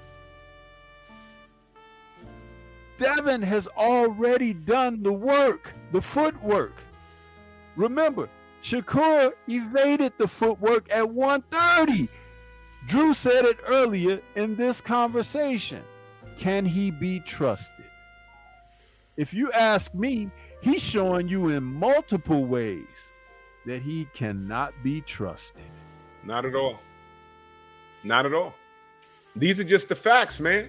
Now, PLG, I know you're a Shakur fan. Now, you've made that quite obvious, but debunk the facts. See, all of this, what you're saying right now, that's just emotion. You want your guy to get an opportunity. You think he could win. That's fine. I don't know if he could beat Devin. I don't know. But we're talking about the facts. Does he deserve it? Is he more deserving than Teofimo Lopez if he decides to fight him? No, because Teo got belts at 140. Is he more deserving than Regis Prograis? No. What is he bringing to the table? Because Devin is chasing legacy and belts. It damn sure ain't money. He took money. He took short money like 3 or 4 times already. Oh, you just talking right now, brother. Facts is Bill lied, so everything he says is a lie. No. Okay, all right. So now the gloves are off. Fuck Shakur Sanchez. Now the gloves are off. Fuck that kid. No, seriously. Motherfuck that kid. Fuck him with a lit flare right in the poop chute. How about that? He ain't done shit. He deserves a bigger fight. You tell him to go fight Pitbull Cruz. You tell him to go fight Keyshawn Davis. Let's pull up the rankings right now. You tell his ass, go fight, let's see. Tell him to fight Lomachenko. Force that fight. I'm sorry. Loma already told him no. Now listen. See, this is what I'm talking about. Y'all worried about the wrong shit. PLG Ski, why aren't you mad at the 3 sanctioning bodies that got Lomachenko ahead of his dumb ass after he lost? And he's showing Loma all this respect, and Loma still told him no. Y'all worried about the wrong shit. Y'all worried about the wrong shit. Y'all worried about the wrong shit. Just never mind the road that Devin traveled. And you see, this is what I'm talking about. We're never on the same page, ever. Whole time Loma's right there. At any time, he can say, yo, you know what? I'm gonna fight Loma. I'm gonna show Devin how it's done. But Loma's like, no, I'm not fighting anybody. I'm not fighting you. I want Devin. Everybody should be knocking down Loma's door, but yo, let him get away. Franchise belts and all that. Rachel Nonito, salute. Franchise belts and all that. Let Scott free. Y'all ain't got no smoke for Loma. Straight to Devin. Shakur's not any more deserving than anybody else. Hell, go fight Frank Martin. You said it's food, right? Go do it. Devin's the undisputed champion. He's a shot caller. He's a shot caller. What'd he say? The same person let Teo duck Devin. I know that's why I don't value belts. Them the people you speak about. LOL. What are you talking about? Devin chased legacy and took short money. What has Shakur done? Oh, yeah. 25. Listen. Tell me where Shakur's going to make more money than 25% with Devin. Go. Pick a name at 135 that he'll make more money fighting at 60%. And by the way, PLG Ski, didn't he little boy his friend? Y'all know who I'm talking about? Didn't he little boy his friend? Rashad, what up? Jamel Herring, didn't he little boy him and said, hey, it's just business? Didn't he little boy him? PLG Ski, where were you for that? It's in writing. Didn't he little boy him? It's business, right? No. I asked you a question. Hey, Drew, read Jonathan Simon's comment right there. he went to Bob Arum for more money with Herring and Valdez. Why go to the sanctioning body now? What? What? Hey, PLG Ski, you're very close to having an appetizer. Just know. Tell me where Shakur's gonna make more money than the 25% he'd have earned with Devin. Go. Give me some names. Give me some names. Let me help you. Let's go to WBC route. Lomachenko's not happening. Isaac Cruz, no. William Zepeda, no. Frank Martin, no. George Kambosos, no. Jermaine Ortiz, no. Let's go to WBA. William Zepeda, no. Frank Martin, no. Vasily Lomachenko, no. Isaac Cruz, no. Floyd Scarfield, no. Let's go to the IBF. Gustavo Lemos, no. Loma, no. Isaac, no. Frank Martin, no. Cambozo, no. Zepeda, no. Let's go to the WBO. Loma, no. Dennis Bernacek, no. Angel Ferreira, no. No. Keyshawn's ranked number 8. No.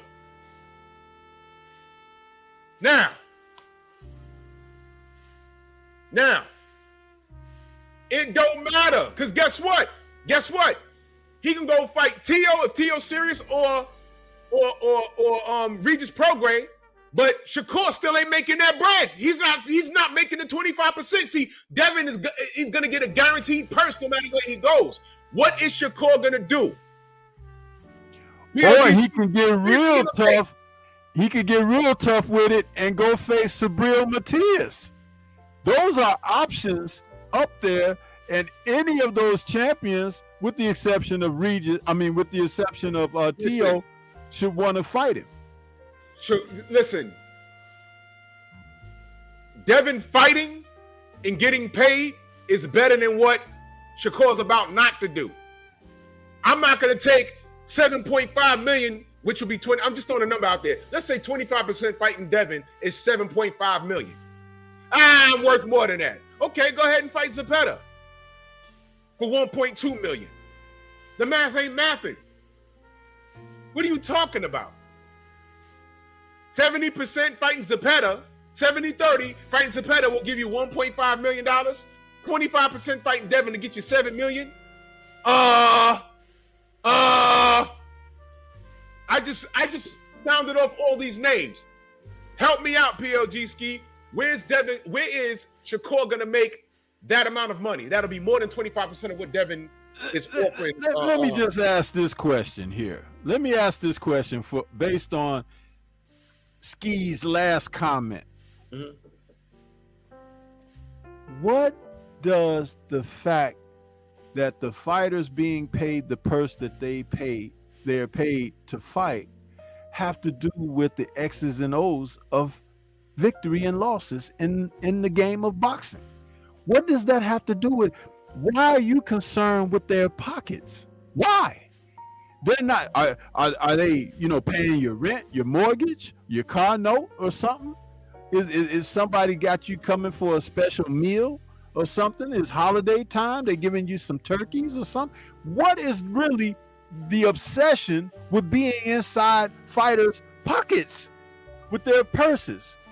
It doesn't freaking matter, because Frank Martin just fought last night, and he fought Artem Harutyunyan, and this guy, we didn't know this guy, came in there and gave Martin a very good challenge. It was a very good fight to cap the night off.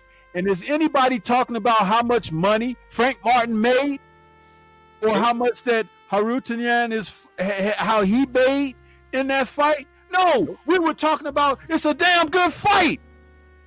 So what we're telling you is we want to see Shakur try to angle himself for a damn good fight. We ain't worried about no damn purses, because the fighters are going to get paid what they get paid. The fight won't be contingent on whether or not it's this amount or that amount. It's whether they want to get in the ring with one another. And right now, your boy ain't moving like somebody who really want to get in the ring. He really sound like what Ryan Garcia people accused him of several years ago. Now tell me I'm lying, Drew. No. Isn't that what Ryan was doing several years ago? Make the case. That's all I said for Ryan. I said, I don't get it. Gatorade deals, commercials and shit. I said, what has he done? Make the case. Has Shakur made the case? No. Not at 135. He has not made the case. TD Harden says, PLG Ski says, why hasn't Mr. Sanchez made a counteroffer? That's a great question. Make the case. Shut the fuck up and fight. Devin is undisputed. After the hardest road travel, name one person that had a hard enough time getting the way he had to go. Name one. You can't. You can't. Get the fuck out of here. So while y'all want to talk about purses and all this shit, see, I don't like talking about money. I don't like talking about money. But I'd rather take 25% of $20 million than having 80% of a purse and it only renders me 1.2.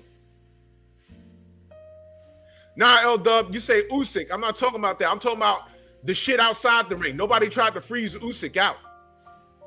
Devin's running around saying he did business with Eddie Hearn and fucking Bob Arum and still came out undisputed. That's a feat in itself. And he's black? Oh, no. Oh, no.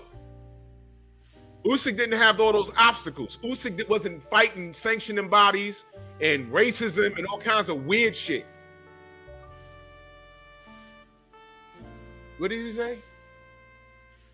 If money don't matter, what do you do for free? Let's be for real. Money is the problem making the fight. That's why I care. No. See, no. You're all over the place now, young man. You're all over the place. You're all over the place. Dre, what up? Keep it simple. Keep it simple. You're an attention whore, dude. That's all you are. We spent enough time talking to you about this foolishness. We're going to move on now. And you can guzzle the fumes as we leave you in the smoke. Huh? Because we're going to move on. We're going to move on. But before we do, I got a special request. Drew, please play the Monkey Jam.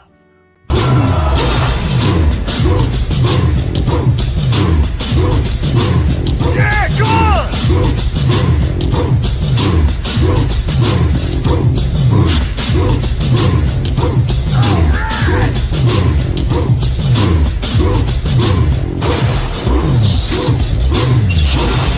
Yeah, man, come on!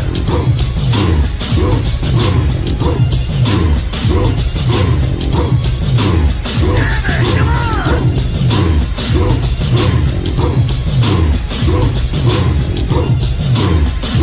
Yeah, man, come on!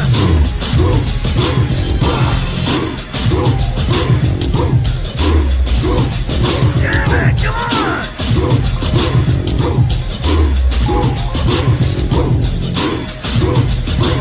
Better than that!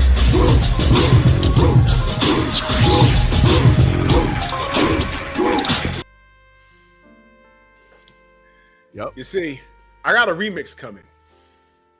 And there's gonna be some fighters in that motherfucker. And yeah. And here's the deal.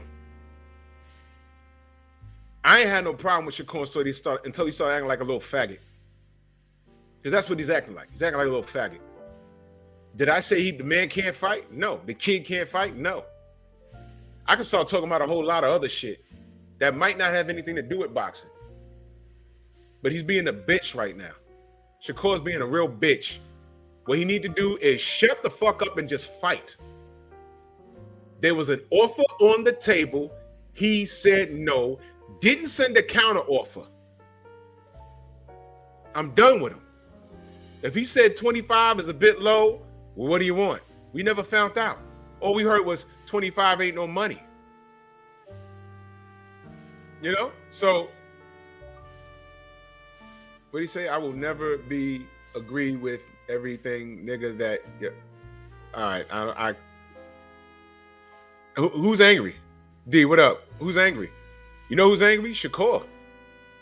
He's the one looking all snake eyes in the fucking in these pictures. He's the one looking snake eyes at Devin. Why? They came up together, and Devin got busy. Devin got busy. You know, I could get deep into Shakur, but I don't want to turn the show into that because we supposed to be talking about Frank Martin. By the way, didn't he say Frank Martin is food? Go eat. Could he beat him? I don't know. I don't know.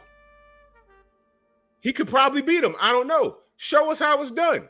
Put Devin in a position where he can't ignore you. What I do know is I'm like Devin being at 135 where he's fucking drained. He's on the scales looking like Skeletor. But guess what? He made weight, something that Shakur did not do. He made weight, something Shakur did not do. So if you want to talk about being unprofessional, we can point to that. We want to talk about being a backstabbing friend. We can talk about that. We want to talk about smacking bitches at a gas station. We can talk about a lot of shit that don't have nothing to do with boxing. Mr. Sanchez, how many Puerto Ricans got on boxing Rex ass for putting up his mugshot? All of these things. You think I didn't see the Shakur fans talking shit about what happened with Devin in California? Knowing that a lot of y'all niggas is happening to you? Whenever there's a gun and a police involved, a black man could get killed, man. Y'all niggas are all over the place. 25% was the offer. What was the counter offer? We don't know. Because he'd have said so. And if the shit went the purse bid, wouldn't have been 30%? He didn't even want to do that. But no one wants to talk about when Shakur did that shit to Jamel Herring. He little boyed him. But Jamel took the goddamn fight and lost.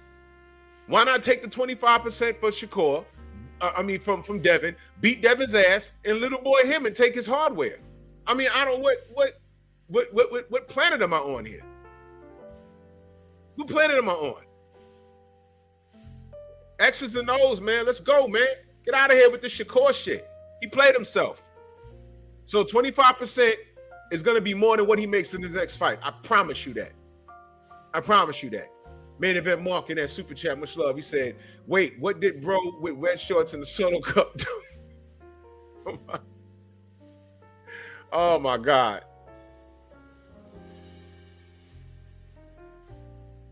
Yo, look, PLG Ski, Shakur's your guy.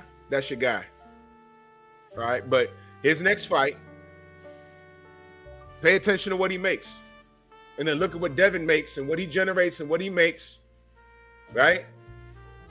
And I bet you that 25% he was going to give Shakur is going to be more than what he makes in his next fight. Now he ain't got no check. Now, what are you going to do now? What are you going to do now? Yeah, PLG Ski, it is a good fight. It is a good fight. And he should have took the fucking 25%. What are we talking about? Do you know what the purse split was for Floyd versus Oscar? Do you know what that split was? Ask Floyd. What was the split with oh, wait a minute. I'll do you one better than that. What was the split with Manny Pacquiao and Miguel Cotto? And do you remember the stipulation? I can go on and on and on about the things being fucked up in boxing. There was an offer. And technically, that was a second offer. They tried for a fourth option because he was gonna fight Shakur, but he wanted one more fight with Top Rank, and Bob told them no. Where's your beef with Bob? Why is all this hate towards Devin and Bill? And not Shakur and his Puerto Rican father? The fuck? Jesus Christ, man. Check this out, bro. That's a perfect segue because there was something that it really fits. When people want to talk about what's happening with boxing and how they're running scams on the public, I got something I want to share here, and we can pick it up right from this conversation here. Can you see the screen there? Yes. Okay, let me play the audio, because check this out. I'm picking it up right where they were talking. Fair use. People, for example, look at Tyson's behaviour, right? And we've spoken about it when he goes on social media, and he's making mythical deadlines for Anthony Joshua to sign a contract by. There weren't mythical deadlines. Again, you're just listening to the noise. You're not listening. I'm listening to Tyson. Tyson's on there saying you've got to sign this within a day. No, he didn't say that within a day, and I defy you to even show anything to say where he's got to do anything today. That's not the case. What happened was, each time I was going back to him, and I was saying to him, he's saying, "Is this going to happen?" And I'd say, "Yeah." And I said, "They've told us they'll send back a contract within 48 hours. We never got it in 48 hours. So I'm then saying to him, don't worry, this is going to happen. We're working on it." Then it's a week. Then it's 2 weeks. And then he said, "Right, give them a deadline, because if they're not going to do it, I'm out." Now, this is Frank Warren talking to Adam Catterall and also, what's his name? Garrett Davies. Now, the whole point of this is that Frank Warren is actually trying to say selling a fight with the heavyweight champion of the world, Tyson Fury, and Francis Ngannou is a better fight than Tyson Fury fighting a heavyweight contender, because it's about an event, not about boxing, but an event. And see, the reason that this has seeped down to this kind of thing is because of people like you guys talking like you talking, and they're saying, well, these lads will buy anything. Fair use. Keep listening. That's what was happening. And at the end of the day, as Frank Smith said, they never had any intention of the fight. So those deadlines that he would put in, he was right. Because he said all along, it won't happen. It actually cost me 10 grand because I had a bet with him, because I felt at one stage it was going to happen. So don't blame him for that. He's the world champion. AJ should be coming kissing his backside to get 40% to fight him. What's he doing now? He's fighting the guy that Tyson Fury absolutely destroyed last year, and everybody's applauding it. Because he's gone against the wishes of his team, hasn't he? This time around, he's gone out. I think you've got to respect him for taking that fight, Frank. Why do I respect him for not fighting for the WBC title and fighting a guy that Tyson he won every second? Frank, he wanted to do that fight. Tyson won every second of every round last year, and now you're all saying it's a good fight. Well, if that's a good fight and you think you've got to step up to him, then he shouldn't be fighting Tyson, because he shouldn't be in the ring with Tyson. If you're saying that's a good fight. But Tyson's fighting a guy making his professional boxing debut. What is the problem with that? It's a massive event. He's the heavyweight champion of the world. No, it's not the heavyweight champion. No, he is. He's the heavyweight champion of the world, and he's fighting a guy making his professional boxing debut. And he is the best of his. You see, that's what that's all about. And that's enough for that, Drew. But I just wanted to put that out there because people need to know, man, what to focus on and what not to focus on. You see that? You got a promoter over there who has two heavyweights, Tyson Fury and Danny Dubois. Danny Dubois is coming off of an ACL injury, okay? But they're going to stick him in there against Alexander Usyk in August, where he may not be totally ready to come back fully from that type of an injury, but they're trying to stall it out because they don't want anyone else to get a title shot. This interview went on to speak about why didn't Tyson Fury just fight one of the other heavyweights like Frank Sanchez or Mike Hunter or something like that? And Frank Warren is talking about it's more about an event than it is about the fights. And you see, the only way he can do that kind of hypocrisy is when people are in the pockets and stuff and they talking money and stuff like this, because aren't we seeing Floyd Mayweather still come back and have these events? But instead of focusing on Jerron Boots Ennis and Earl Spence and these other talented men, you got Floyd popping up every 5 months or something like he's Michael Myers or something. Nobody cares about that. Floyd is retired already. But you guys will talk about it, make videos and everything, detracting and taking away from who should be getting these opportunities. And Tyson Fury should be stripped. He can't even fight outside the UK now, which had actually barred his license a few years ago. So he can't even come to the US and fight. He's got to fight over in Saudi or something like that, because otherwise, because of his connections, which are allegedly criminal, and they're not talking about that openly, but it's like all of this stinks and stacks of corruption, but you guys are focusing in on Shakur should get a better split against Devin Haney. Are you freaking kidding me? The road that Devin traveled, he's getting his roses now. Shakur hasn't done anything remotely close to what Devin had to do, and he's still chasing Teofimo. It's really not about bread, it's about what he said. He's about to go to 140 and get something done. So when Devin says I'm like actively pursuing legacy, how the fuck does Shakur even add to that legacy? And I'm not even saying it's a good or bad fight. I'm just saying, how does he add to it? And I want you to understand, this is technically the second offer. He tried to go through Bob. Bob said no fourth option. He offered him 25%. Tank said no. Shakur said no, and didn't send a counter offer. But it's okay for Shakur to little boy everybody else, right? Look what Trill Will said. 95-5 splits over Consequia. 70-30 over Oscar Valpez. But y'all mad at Devin? This is what I'm saying. And I didn't mention Bill. PLG mentioned Bill. I didn't mention Bill. You mentioned Bill. That's what I'm saying. These aren't Shakur fans. These are Haney haters. But there's a lot of work to do at 135. Devin doesn't need to drain himself, although he offered to do it 2 more times. He said, hey, Bob, listen, give me a fourth option. What for? I need a fourth option so I can beat the shit out of Shakur.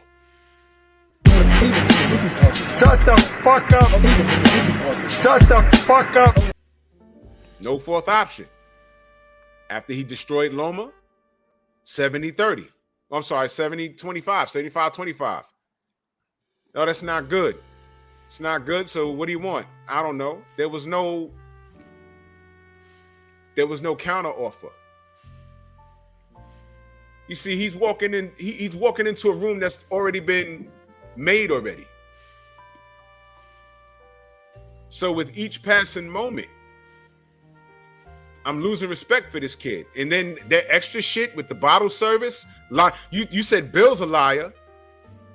He said fucking Devin a fucking bottle service with big old sign that says sign a contract. What contract? There was no contract. Since we want to talk about lying, did he lie or not? He lied. That's a lie. Then he said some weird shit to him before that. And when people say, why'd you say that? He said, they made me say it.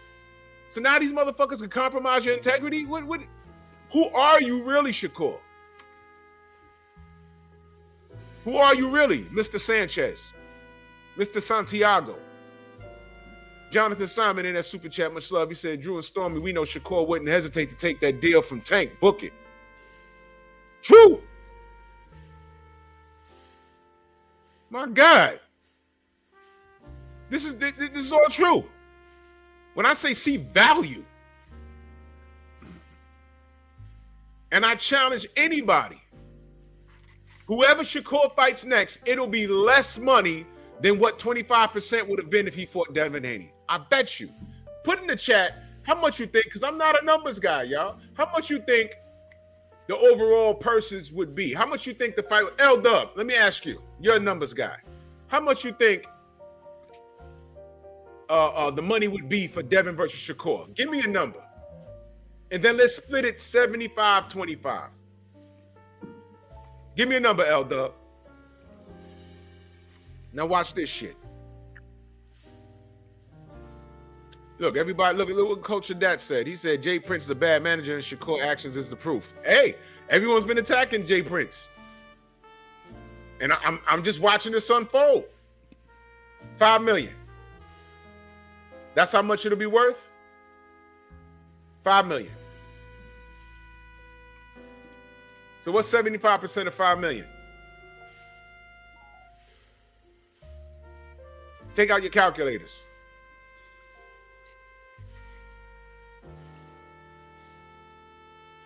$5 million.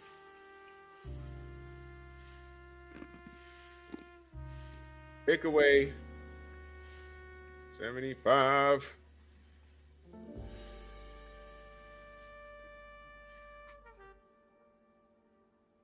Jimmy Bernard, what up?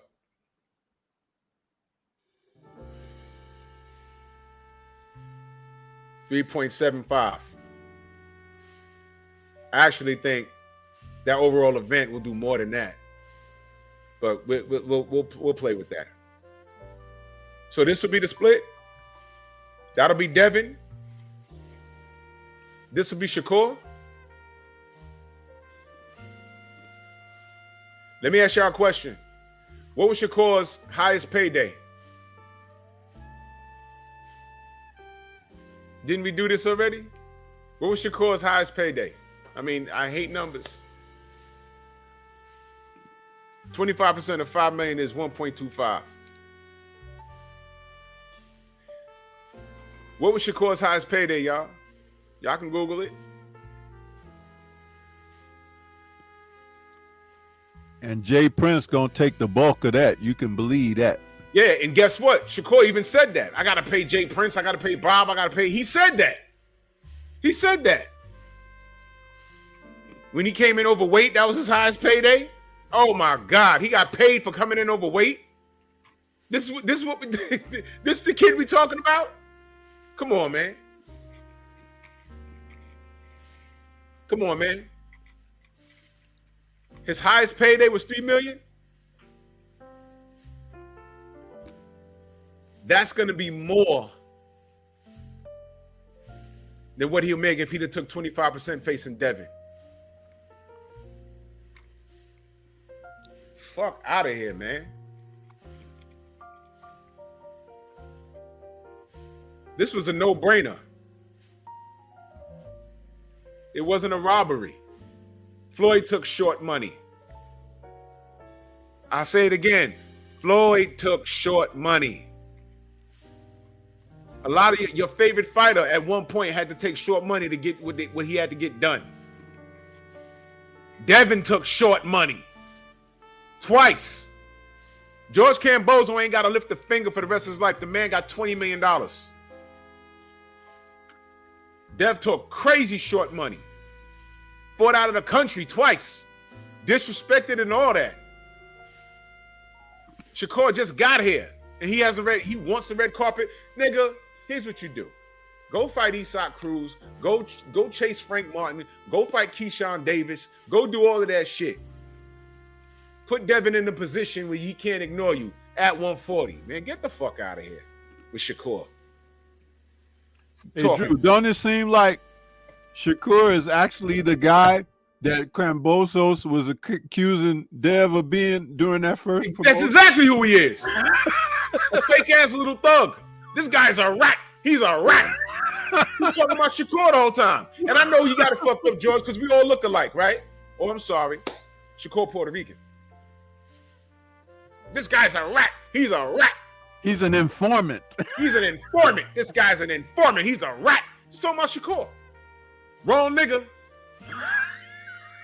It's ridiculous, man.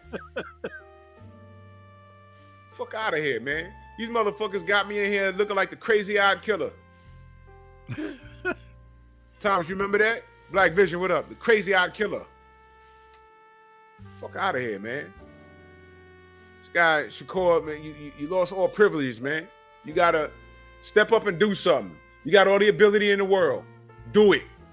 Get the work. Jermaine Jubilee, salute. Get the work, man. Start working. Shut up and just fight, man. Shut up and fight. Like how they told LeBron, shut up and dribble. Shut up and fight, man. Just shut up. Shut up. Go get that Isaac Cruz work. Mexico versus Puerto Rico. They like that, right?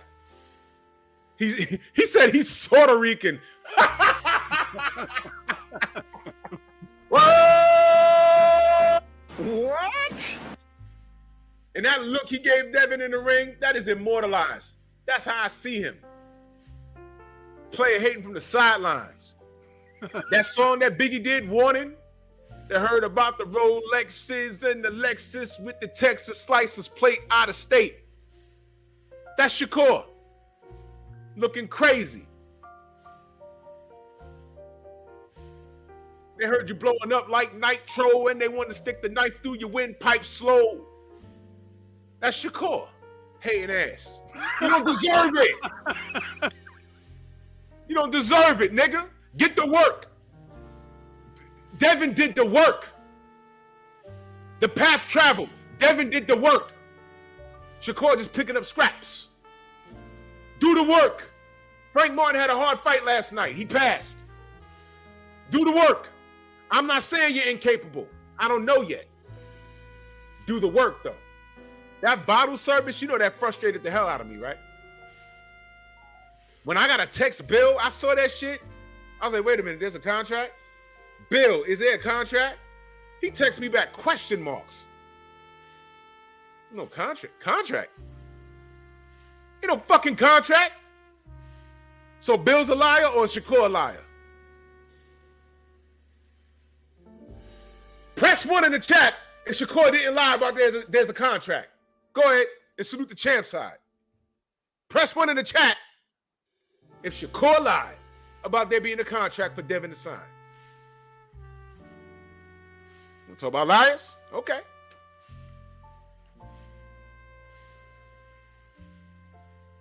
Stop it. He said he's a little shitty cuz. Oh my God, man. Akonda, what up, man? Yeah, see? Look at all the ones. There was no contract. So he was just trolling. He was trolling his friend at a party that he invited him to. Shakur's a jealous fucking hater, man. Shakur's the most dangerous kind of nigga. You don't want him in your crew. Shakur's mentality is what killed Nipsey. Warning. Biggie, warning. Warning. I don't trust Shakur. I don't trust him. That was some bullshit. Yo, they made me say that. I was like, wait a minute. What? I let that go. Bottle service. Had everyone hit me up on the gram. Yo, could you ask Bill? I'm wiping coal out my eyes. See who's this paging me and why. I'm like, contract. I said, I'll find out. There was no contract. But Bill's a liar, though, right? There was no contract. Tried to get a 4th option on Top Rank. Nothing. Bob said no. But y'all ain't had no smoke for Bob. Then they said, you know what? Let's just send him an offer. 75-25. Nah, I know my worth. Really?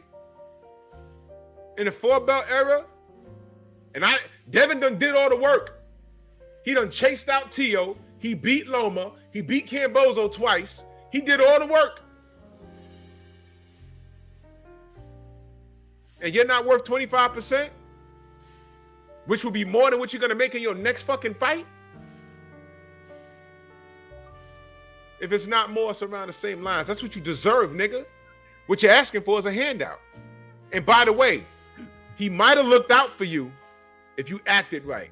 That bottle service, that was some bullshit. That crazy look you did at the end of the Loma fight, and then you got in the ring and said you thought Loma won. But I know it's just boxing. We ain't supposed to be on code, though, right? Man, the chat is going crazy. I know. Yeah, that's going bonkers. Yo. Don't nobody in here but Shakur's fans. I'm sorry. Shakur ain't got no real fans. Shakur got, if they from Jersey, they might be his fans.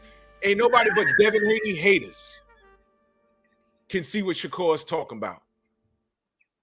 Shitty cuz. I like Shitty that, man. Shitty cuz is Puerto Rican. Shitty cuz is Puerto Rican. This kid's behavior is out of line. His mentality killed Nipsey. You know what you do, Shakur? Shitty cuz? Go fight Frank Martin. He look like food, right? That's what you said? Go get it. Go get it. Puerto Rican. That is fucking hilarious. Man, I'm out of here, man. Salute to everybody in the Venmo, the Zelda, Cash App, the Super Chat. Yo, PLG, you like the Haneys? No! I understand. It's the cheat code, man. Tomorrow, do not miss Nerds on Culture. We're going to be discussing the anime, particular one. And Pep Talk tomorrow night. And that's all right, PLG Ski. Stand on your square. I just disagree. It's all good. It's what it is. Stormy, let them know how they can find you, brother.